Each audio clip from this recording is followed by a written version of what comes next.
முருகர் மாநாடு எல்லாம் நடத்துறாங்க. எதுக்காக என்ன தேவை இருக்கு? ஏற்கனவே மாண்புமிகு அறநிலையத்துறை அமைச்சர் மாண்புமிகு சேகர் பாபு முருகர் மாநாடை பழனியில் நடத்தினார். இப்ப இவங்க நடத்த வேண்டியதுக்கு என்ன தேவை இருக்கு? நடத்தணும்னா தமிழ் கடவுளான முருகருடைய மாநாட்டை குஜராத்தில் நடத்தணும், உத்தரப்பிரதேசத்தில் நடத்தணும், ராஜஸ்தானில் நடத்தணும், மத்திய பிரதேசம் நடத்தணும்.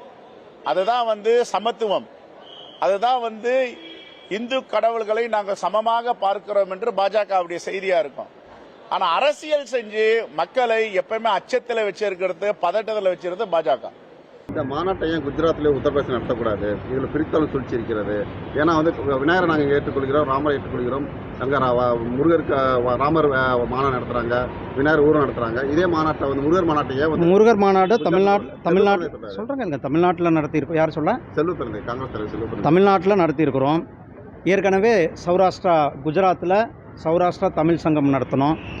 வாரணாசியில் காசி தமிழ் சங்கம் நடத்திட்டு இருக்கோம். ஒவ்வொரு வருஷமும் நடத்துகிறோம். ஏதோ ஒரு வருஷம் நடத்திட்டு ஒரு வருஷம் விடலை.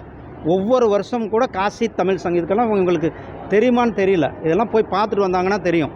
காசி தமிழ் சங்கத்துக்கு நான் இவங்களுக்கெல்லாம் அழைப்பு விட வைக்கிறேன். இவங்க எல்லாம் ஒவ்வொரு வருஷமும் நடக்கிற காசி தமிழ் சங்கத்துக்கு பாருங்கள்.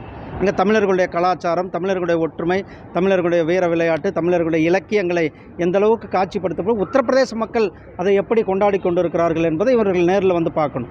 இந்த மாதிரி ஒவ்வொரு இதுவும் ஒவ்வொரு பகுதியில் நடத்திக்கிட்டு தான் இருக்கிறோம். இந்த மாநாட்டுக்கு உகந்த இது தமிழ் மண், முருக கடவுள், தமிழ் கடவுள்.